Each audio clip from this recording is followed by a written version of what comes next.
A major escalation is unfolding. France, backed by the United Kingdom, has seized a Russian-linked oil tanker in international waters, triggering outrage in Moscow and sharp divisions in the West. What Paris calls sanctions enforcement is now being framed by critics as an act of war. The strongest warning has come from within the West itself.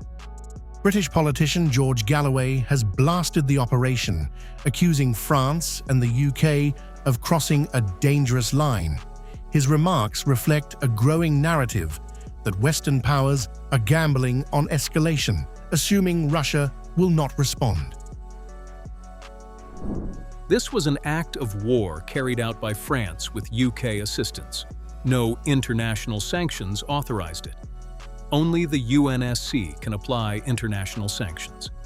Neither France nor UK are in any position to make war upon Russia.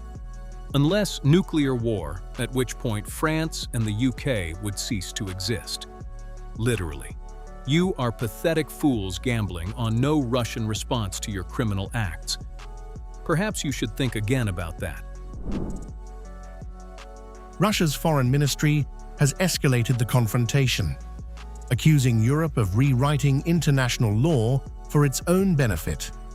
Spokeswoman Maria Zakharova called the seizure legal nihilism, arguing maritime law allows inspections in limited cases but not forced diversion of vessels.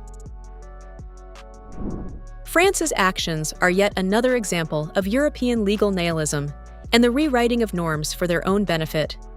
International maritime law allows inspection in limited cases, but does not permit forcibly rerouting a vessel from the high seas. The visuals are dramatic.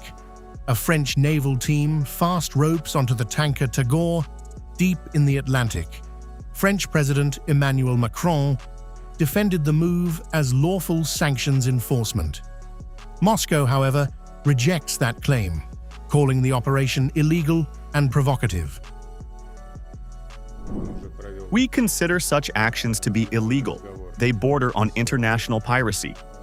We absolutely do not agree that they are being carried out in full compliance with international law.